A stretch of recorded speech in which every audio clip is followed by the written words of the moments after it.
again with it one. Hello fellow modelers and styling fanatics, welcome back to my channel. I hope that everyone is doing fine and enjoys the hobby.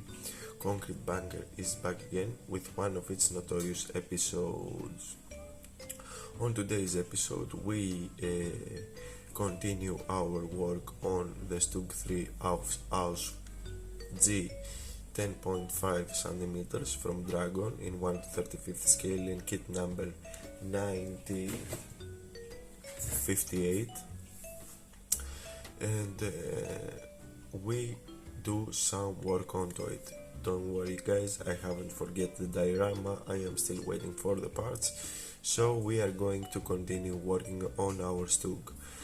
Now I have managed to reach, me and past George of course, have managed to reach step number 6 of the instructions, and oh boy, needs a lot of cleanup and it is a little bit vague, but build is always enjoyable if you ask me, and it is worth your while.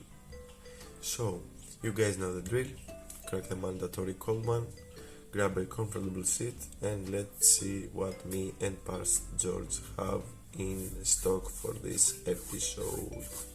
Looks like we are in the beginning of our next project, which is none other than the Stug 3 105mm from Dragon.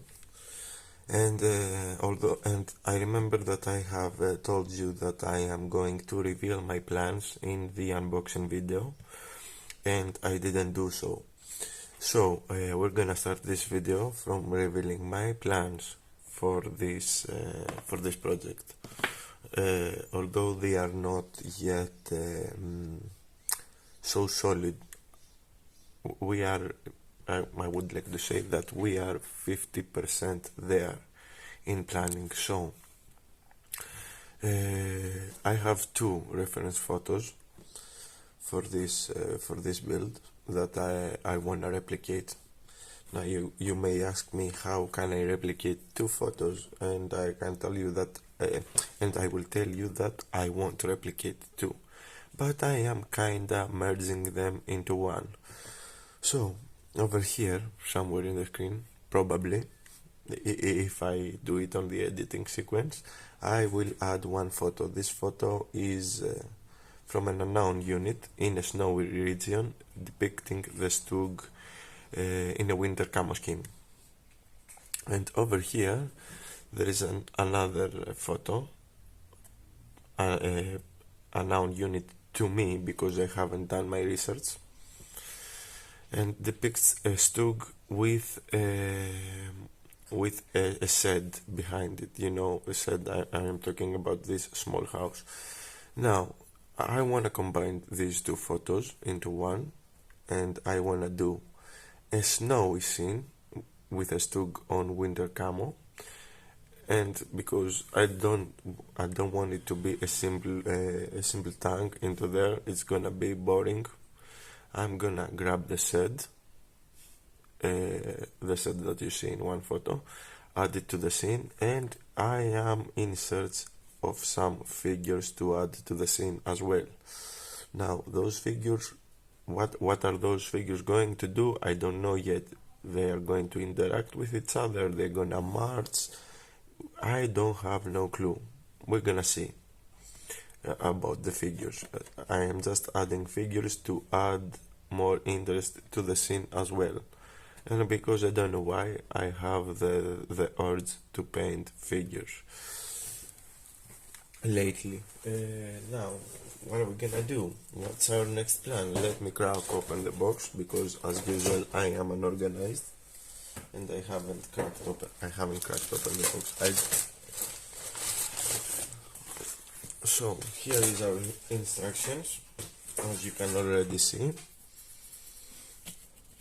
and I'm gonna immediately tell you my plan, what I'm gonna do. Of course, we are looking for a build like the Panzer. It's gonna be a quote-unquote live build. Off camera I am going to take care of all the road wheels, And when I do that, we're gonna return for our work onto the lower hull. So guys, almost all the wheels of the vehicle are ready. I kept it one of each one of them so I can show you how they go together. It is simple as pie, but let's make the video bigger. Anyway, let me grab the easiest stuff first, which is none other than the simple road wheels of the vehicle. We need 12 in total. Over here we have 11 ready, and I have one ready to go. If you can see, one of them has, give me a second to grab a pointer. One of them has a knob right here, and the other one of course has the corresponding hole. It is over here. So it is simple as that. We apply glue and glue them together. Of course we have some injection pin marks, but they are not visible, so I am not bothering with cleanup. Why do extra work if something is not won't be visible at all? So let me apply my glue. I am using Revel Contacta Professional this time because better adhesion, and I can leave the stuff to dry all alone, and that's our most usual that's our road wheel. So 12 of those in total. Go over here now. Return rollers, we need 6 of those. I have already assembled 5. I'm gonna drop them over here, and I am gonna assemble one in front of you.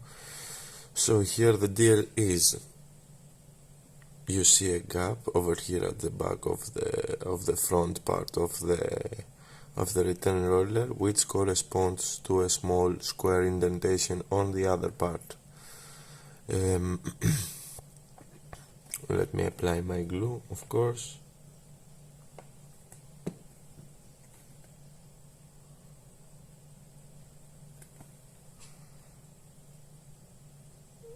There we have it. Okay. And one other neat trick I have done with these wheels, most of you should know this, but anyway I'm gonna tell it either way. I didn't clean them before I glued them. I glued them together so I could clean them as a whole piece. This one made my life a little bit easier and makes the cleanup a little bit quicker. Now this one is already clean because I cleaned it off camera. I didn't follow my usual route, but anyway I wanted you to see how I put together a clean part. So 6 of those, guys.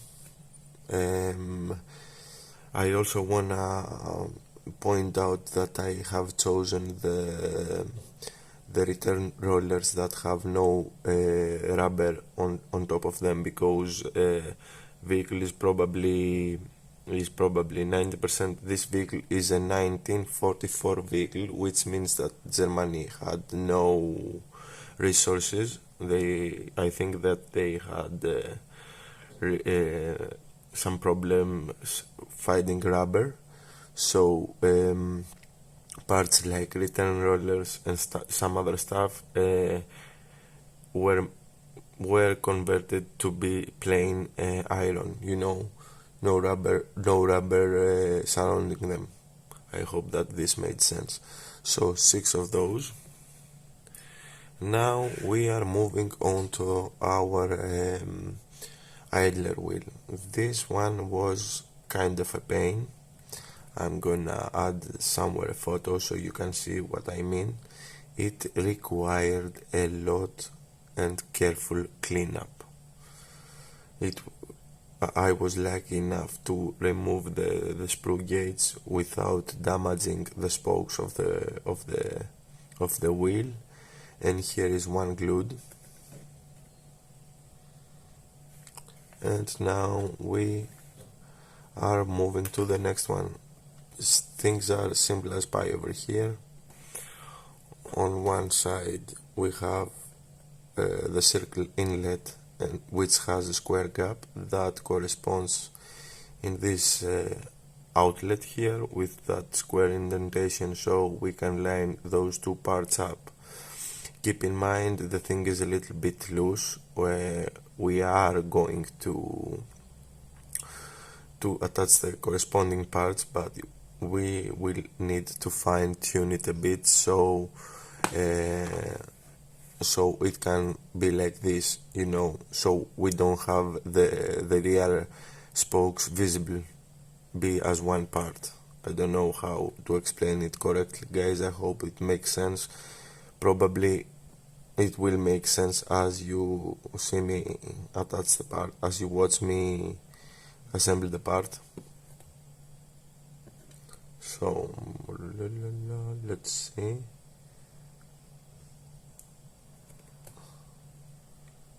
Okay, spokes are lined up, as you can see. So two of those, of course, and finally we move on to the sprocket wheel. About the sprocket wheel now, let me grab the instructions and I'm gonna show you. We had two choices: either we go with part B1 or either we go with a part K10 or K10 and K9. I have chosen the part K10 because it has the bolt detail, and from what I can see from both pictures that I have shown you before, my vehicles have this sprocket. And I think this one was the more usual for the 105mm Stug. So we are going to attach this one. We are going to attach part K10.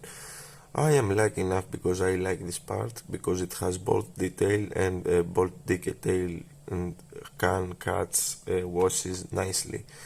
So we are kinda lucky.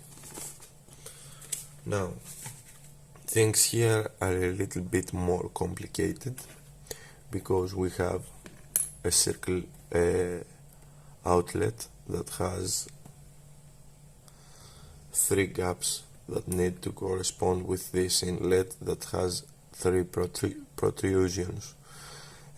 My trick of doing it was to put it like this, assemble it from the rear, and let me see if I can get it.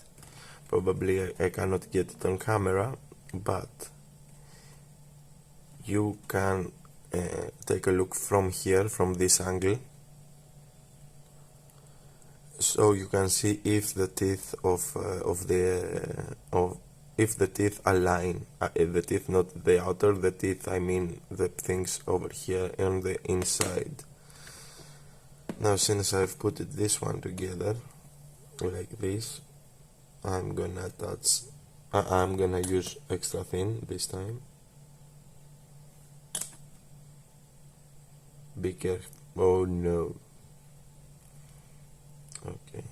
Be careful how you're holding it and how you're laying it down, because this might move a bit, like so, like in my case right now, which is to be expected because I do things on camera, and when I do things on camera, nothing works properly. Nothing works properly. Nothing goes together as intended. Okay, I think that we are there. So that was the whole first part. Let's move on to the second part, which is about the lower hole. We're gonna touch some stuff. Let me grab the instructions. So on part number 2 we attach some stuff, we remove some detail from some existing detail from the lower hole, and we remove some knobs from suspension parts. Now let me grab the lower hole and I'm gonna show you exactly what I am going to remove. According to the instructions, we need to remove one, 2, 3, 4, and this one, the hatch indentation piece, and same on the other side. I'm gonna sand them clean, I'm gonna sand them flush, and that's all the conversions we need to make at the lower hole. So guys, onwards to step number 2, and here is the parts that I removed. You can clearly see there were 1, 2, 3, 4, 5, 6 indentation, and an indentation for a hatch. It's over here, sorry. And the same from the other side, 1, 2, 3, 4, 5, 6, and the indentation for the hatch. I have also installed suspension parts from this area, on this side, sorry, not on this area, and we're going to install the same parts onto the other side in front of the camera. I didn't want to do the same job twice. So let's start from the easy parts first, the bump stops of the suspension arm. Over here I have one. You can clearly see it has 2 knobs. We need to remove one and make it like this. So I'm gonna do this on camera. We need to remove the lower one.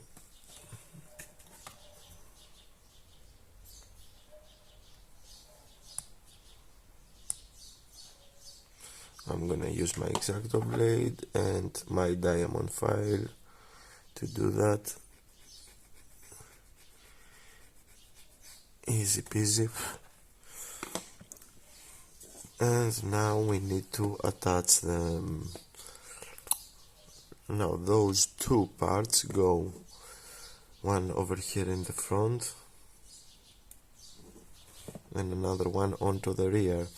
Keep in mind that the location holes are a little bit quite bigger than the corresponding tabs. So I am placing the part exactly on top of them, so no sign of the hole has been left, of the hole, this hole I mean. Oops. Oh, come on.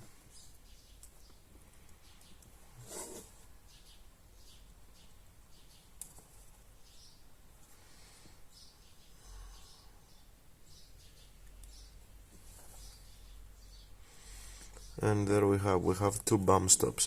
Now the next step, let's go with the idler wheel axle.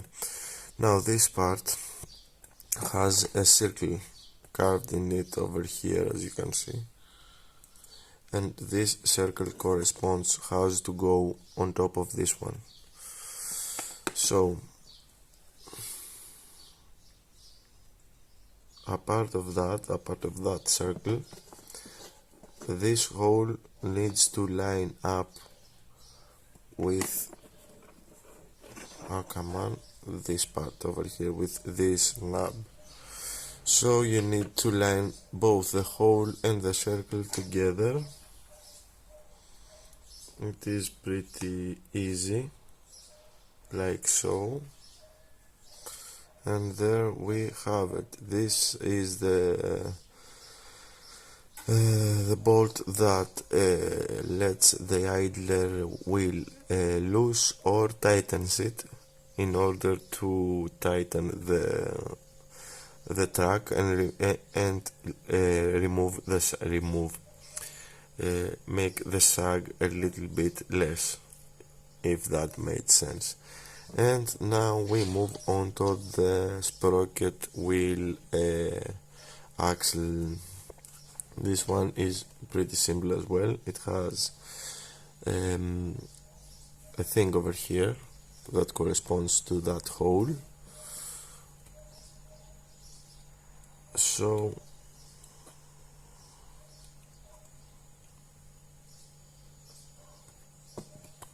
we need to place it like this. Boom, in place. And now we move on to the suspension parts, the shock absorbers. Over here I have made a mistake, and I have of course forgotten to clean these two pieces. Let me do that. Give me a few seconds to do that. As always, my excitement to record the video has led me to forget to properly clean parts.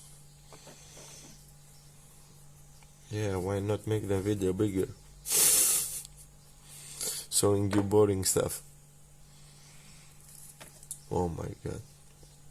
Anyway, let's remove it. This one.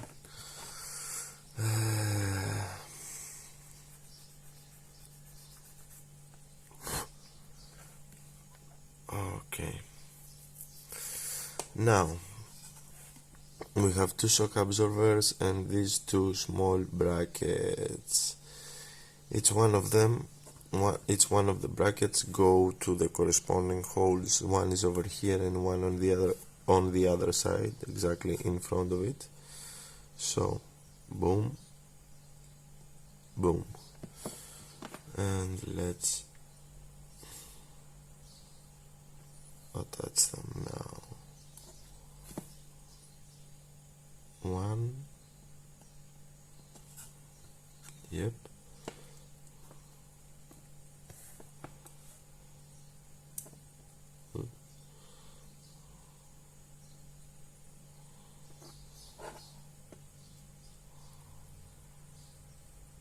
not like this, like this. Two. Now that those two parts are attached, we need to grab our shock absorbers. Let me bring them closer to the camera, and as you can see, we have one protrusion here and one over here. The upper protrusion needs to go to this huge hole, and the lower to this tiny part that we attached.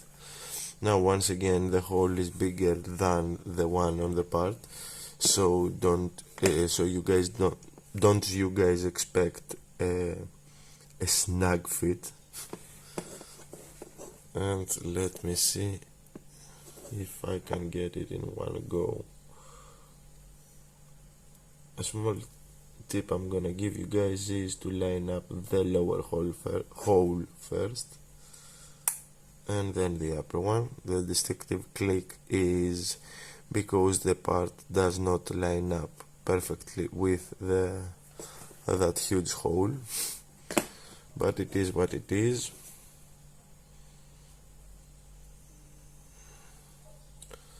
Okay, same over here in the back.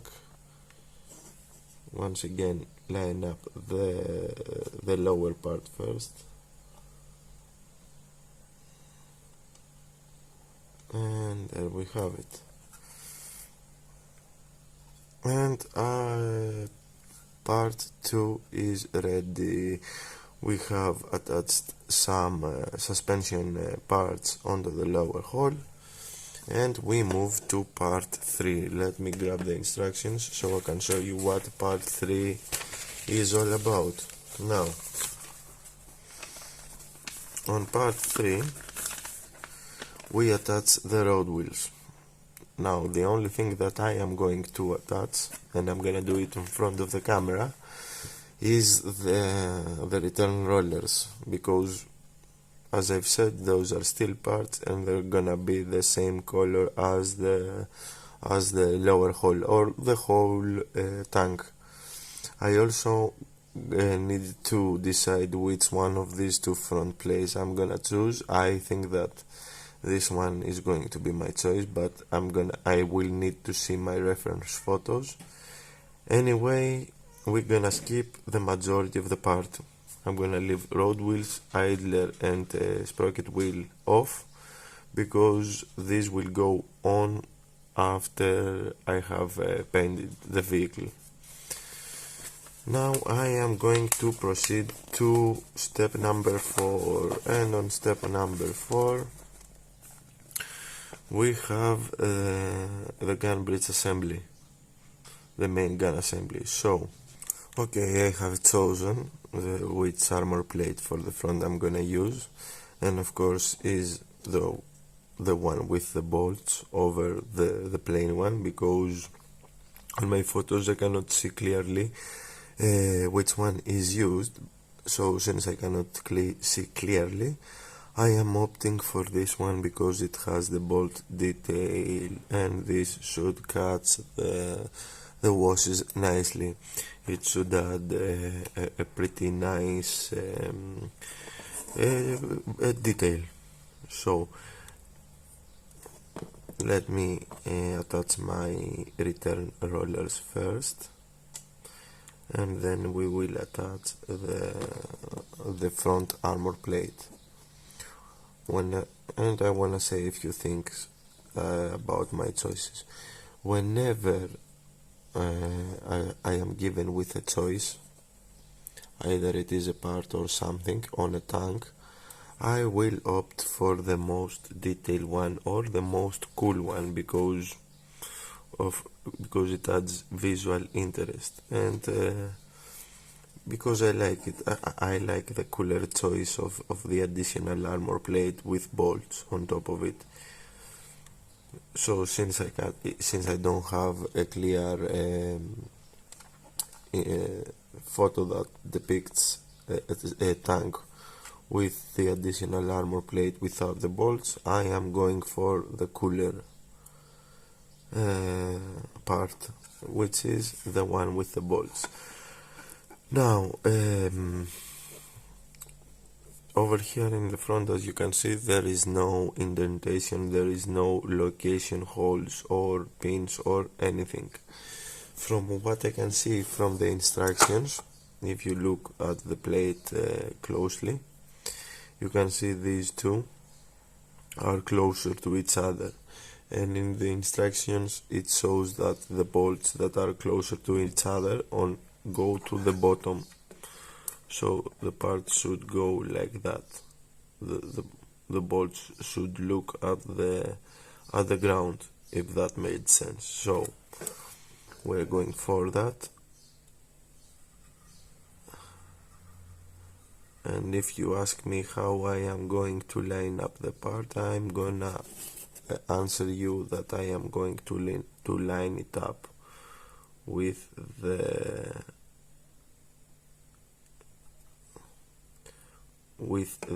armor plate over here at the bottom. This is gonna sit flush over there. That's what I decided. Now normally I should make a run about it, because there is no location point, but I am kinda okay with it. I am kinda okay building a tank that has vague instructions or vague placement of pieces, because this stuff teaches you This small stuff teach you to build, teach you to be, you know, flexible with your builds. If I have a gap over here on top, this will teach me to close it. So one of my advices for you guys is not to build second bake kits. Challenge yourself. Build a kit that it is not so good from time to time, because it's gonna teach you basic modeling stuff, like the use of the putty, like being flexible, etc, etc. I hope you guys catch my drift. So now that we temporarily finished our work onto the lower hull, we're gonna move onto the gun bridge assembly. The gun bridge, okay, it is not a bridge, it is the mechanism that holds the gun together. Okay, let's start with step 4. Now over here, guys, I will need your attention for a moment, because we have parts that we need to glue and we have parts that we don't need to glue in order to maintain movement of the gun. So let's start with the gun bridge, which is those two pieces. We need to glue them together as expected. We have connection points in both of them, holes and knobs as expected.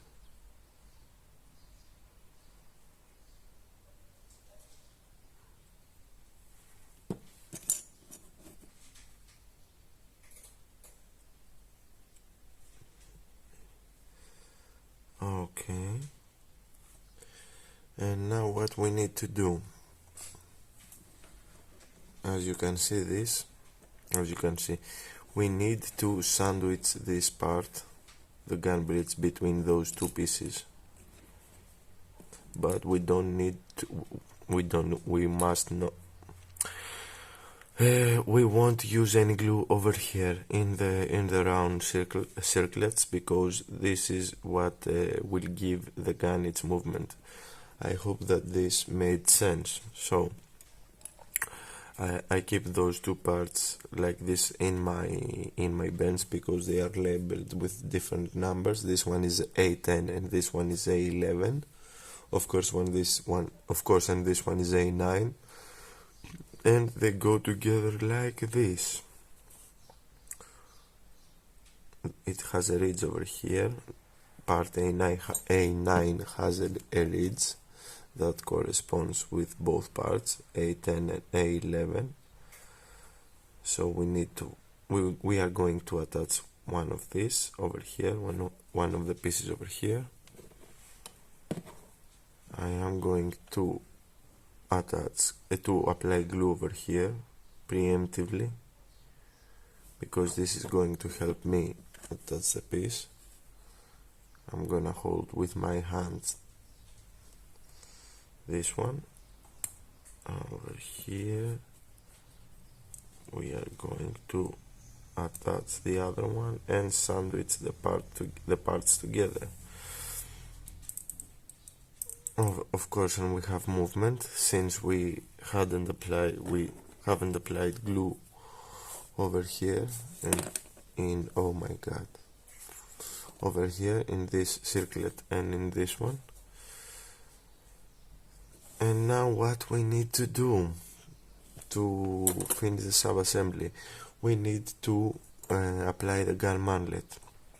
Now for the gun manlet we have this option and we have the cast steel option. Both of my pictures, of my photographs, have this option, so I am opting for this one. It is pretty simple, you just press fit the part like so, I think, yep. But we need to apply glue. Now the real question is where to apply glue, because of course instructions don't tell you at all. I am going to apply glue over here, and over here at those two ridges you can see on top. So let's see. Yep, I think we are good enough. Now for you guys that for you guys that are building the same kit as me, you have to keep an eye out. We have this part over here, which is part of the gun manlet, and if you flip it, you can see it has a half circle over here, and it is also hexagonal shaped, which corresponds over here in the other hex shape over here inside the manlet. Now for me, that I am using the metallic barrel,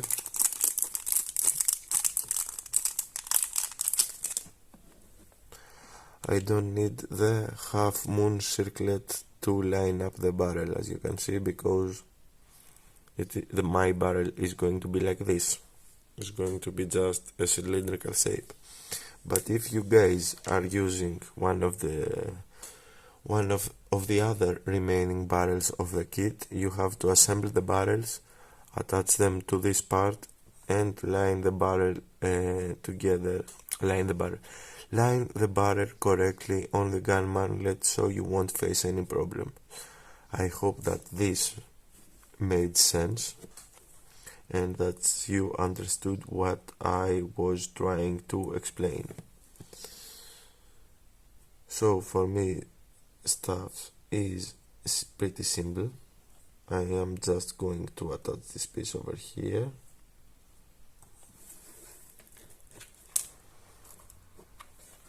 And I'm gonna leave the whole assembly to dry. And this is the gun mechanism, the gun elevation mechanism and gun bridge assembly together with the gun manlet. Oh my god, I have told everything that I know over here. Anyway, so we move on to the other half of step number 4, which is to attach our sub-assembly to the upper superstructure. Let's attach our gun bridge sub-assembly to the upper superstructure. Over here we have 4 parts together with our sub-assembly, and I will once again need your attention because we have to retain a part moving. So this part, which has injection mold marks scattered all over there, and I don't care at all because it's going to be non-visible, needs to go over here at this indentation. So let's not lose time and attach it.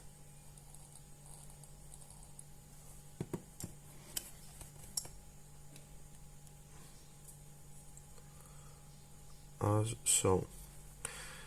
Now we need to grab our gun bridge assembly, and this circle needs to go inside that circle, of course.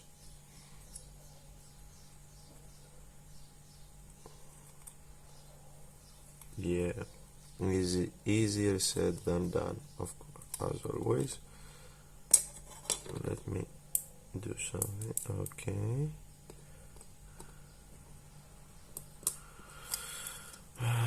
Alright. Now, my trick here is to apply glue only onto the smaller hole over here, only onto the inner circle. Of course, just a small amount.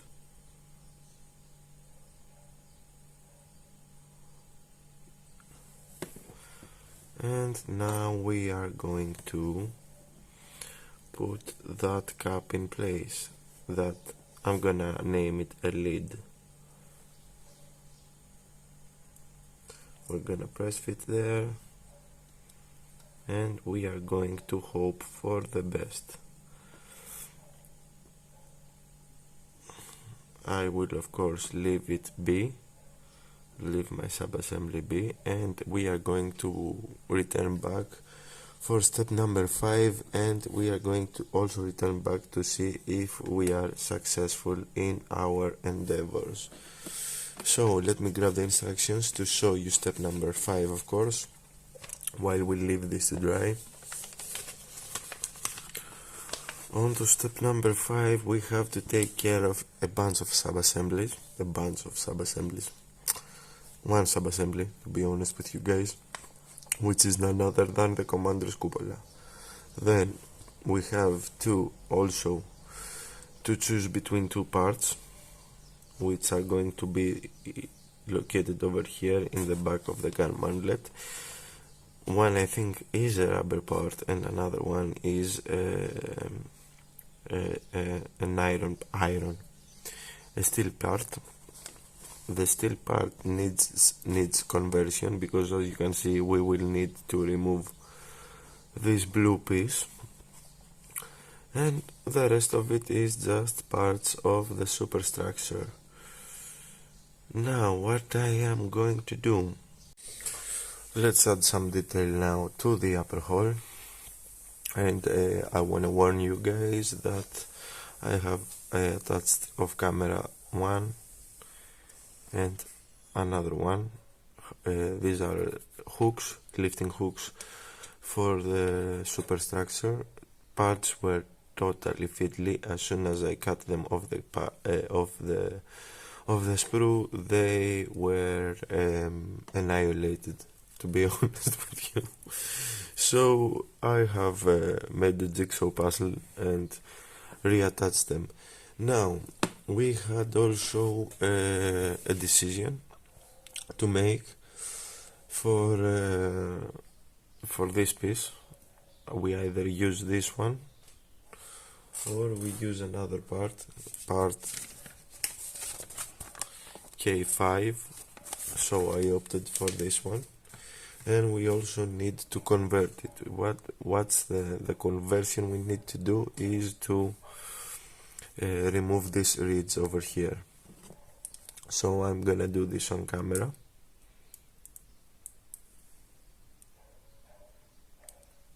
I'm gonna use my sprue cutters.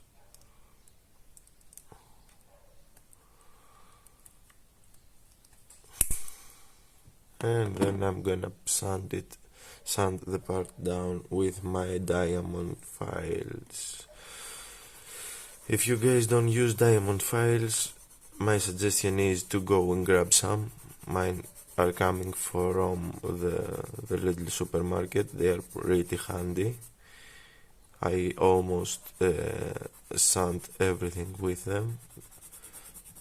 As I've said, they are pretty handy. They come in various shapes and sizes, and they are also eating through plastic really fast, which always helps us when we are building. So part is almost clean. Here we have it, and we are going to attach it. Now these two flaps over here correspond with two indentations over here. I don't know how well you can see them. Hopefully you can catch a glimpse. And let's start. Nope. Yep. So just a tiny bit of glue here and here.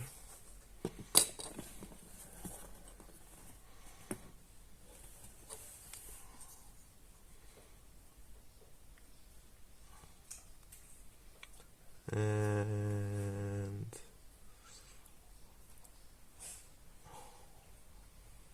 I think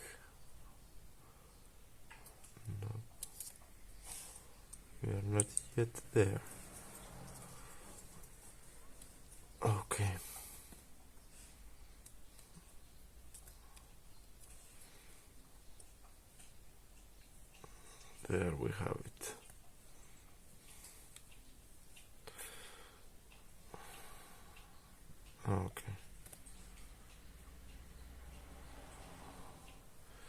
it just needed a little bit of persuasion to fall in place.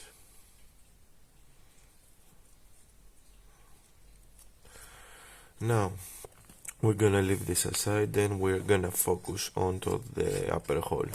I don't know how many of you remember I had a question about what this part was onto my unboxing video, and now I have found it out.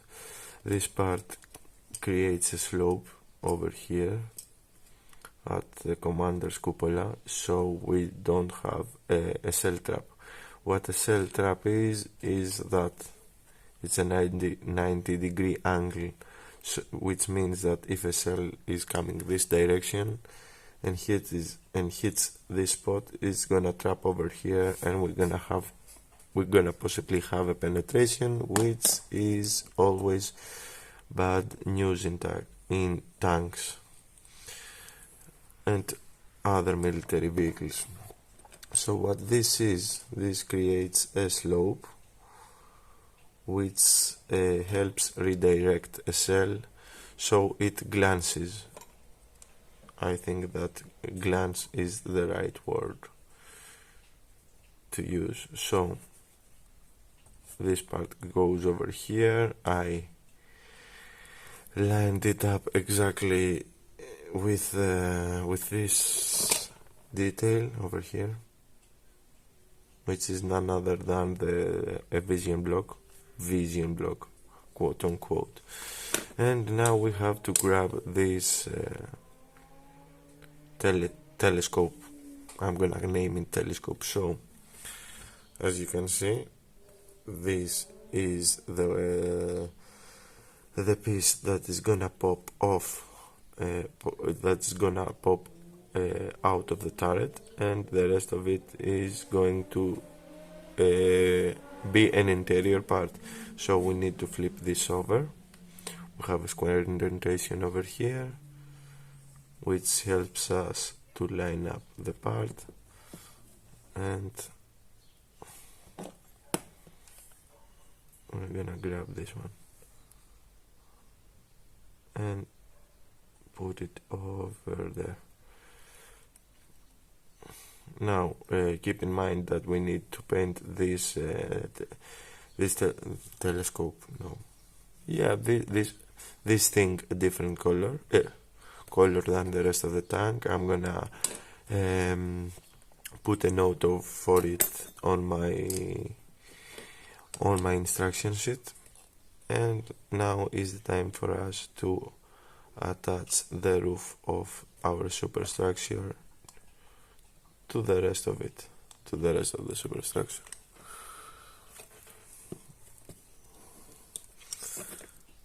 Really easy stuff. We have the location points. Now what I need to do. Okay guys, time for us to record the commander's cupola assembly. Parts are really tiny, and I don't know how much I will get on camera, but we're gonna try our best, and I'm gonna try my best to explain it as I go.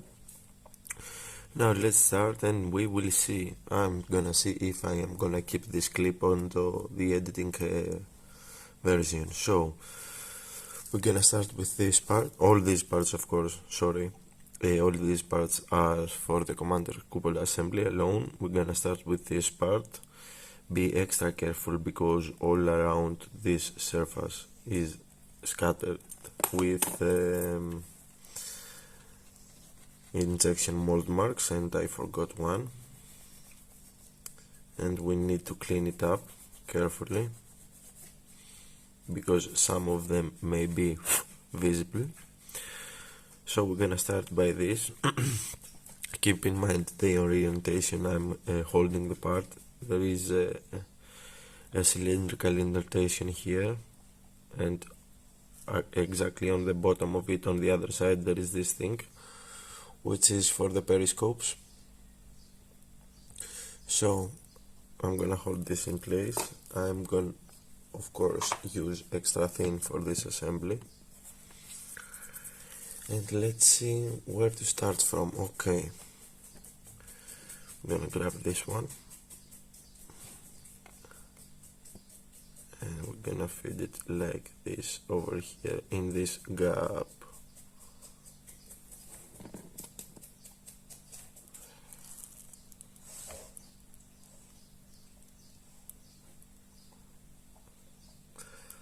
I am going to add a tiny amount of glue, and of course I'm gonna revisit the part from the inside when I finish the whole thing and record this clip. Now we need this to be open because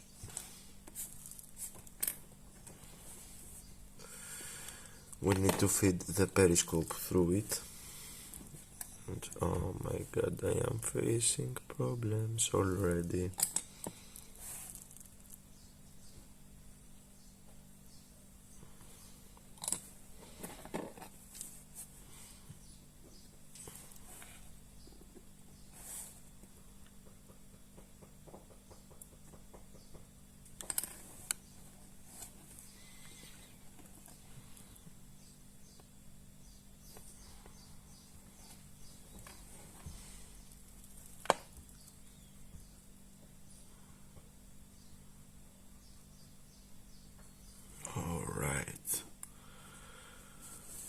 It is more difficult as you from what you're seeing, guys, really, believe me.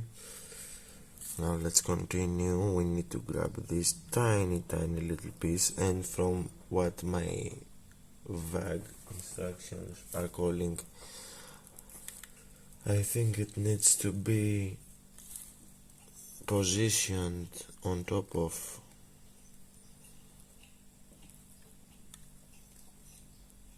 this thing. No, in front of this thing. Probably in front of this thing.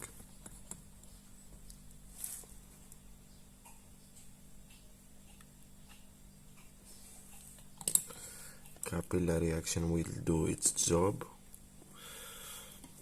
And now we need to grab this one.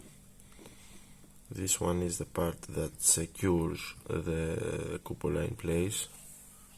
It is like this, and it goes like so. It is supposed to go like so, not like the way I'm depicting it, but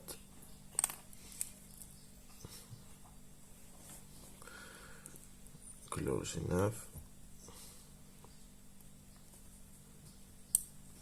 Oh, come on.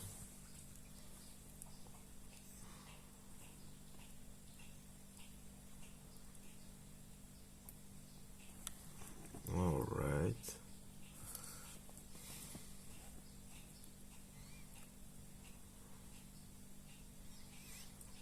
And now to top everything off,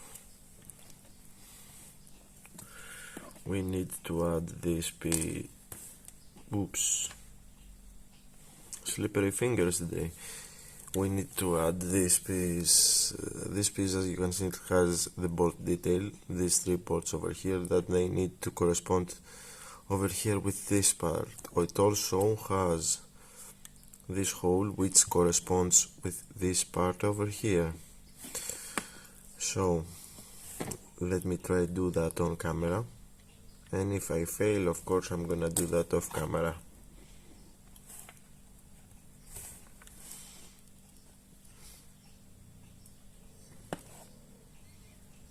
And of course I will fail.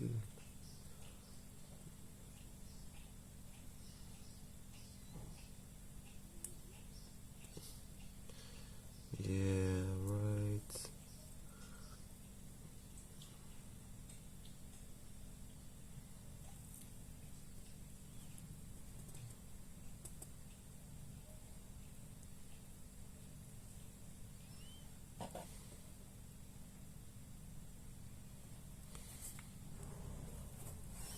Let me bring the object closer to my eyes, guys. Give me a second there.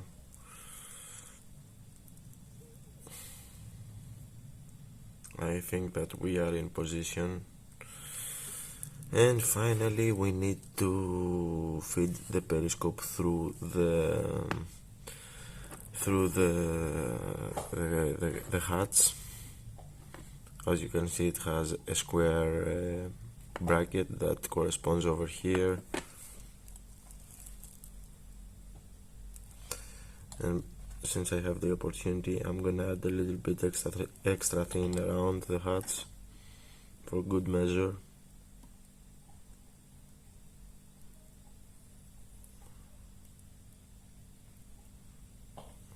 There we have it. And now this whole assembly needs to go on top of our of its respected place over the superstructure. Now I will leave this one to dry, and of course I'm gonna glue it later on top of the superstructure. Now let's leave this one aside and let's see what's next on the instructions. So with that we finished step number 5, and we move on to step number 6. Now step number 6 is a bunch of parts, another hatch onto the superstructure and the rear armor plate of the superstructure. Anyway, it has several parts. I'm gonna of course skip the tracks because these will need to be painted separately. So now we are working on the rear armor plate of the vehicle, the rear armor plate of the superstructure of our Stug. And what we need to add here, we have to add two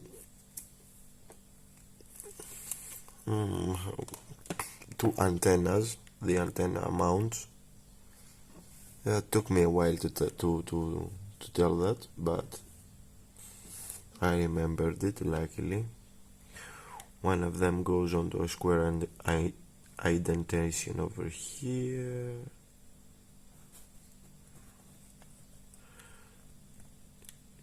Yep, over here like so. And the other one, of course, on the exact opposite side.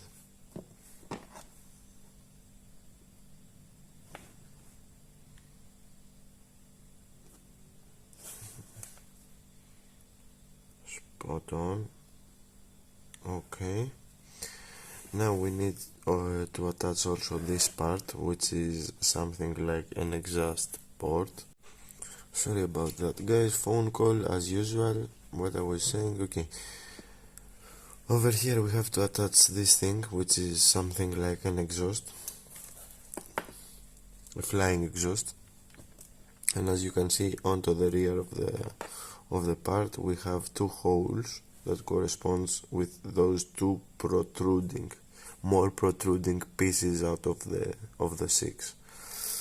Now let's see how well this is going to go.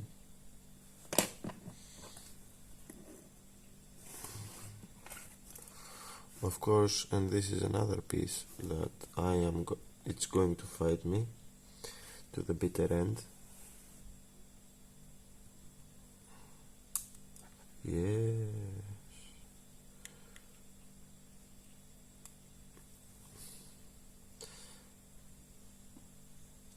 And of course, in the end, I'm gonna do it off camera.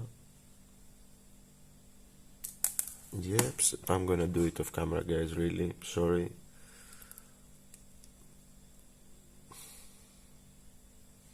Yes, here we have it.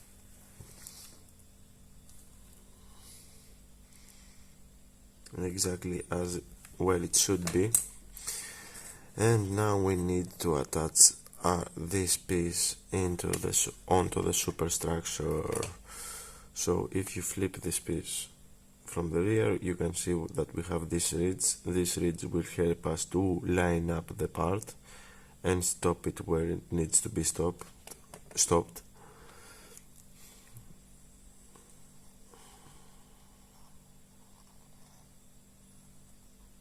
Okay, that should be enough.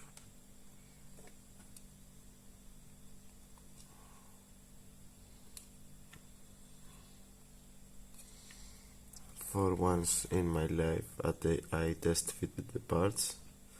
I don't do that often, and I know that's a mistake.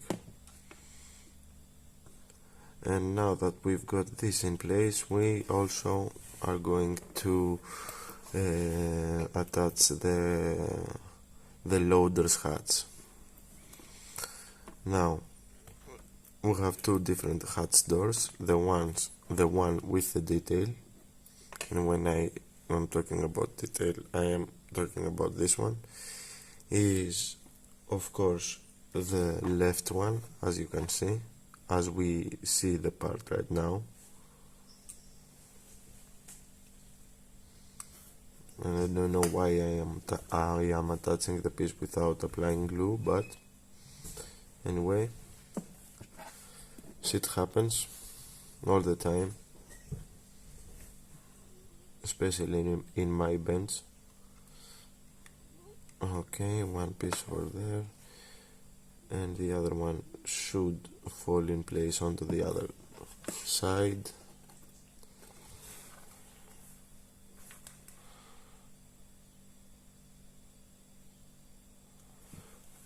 Okay.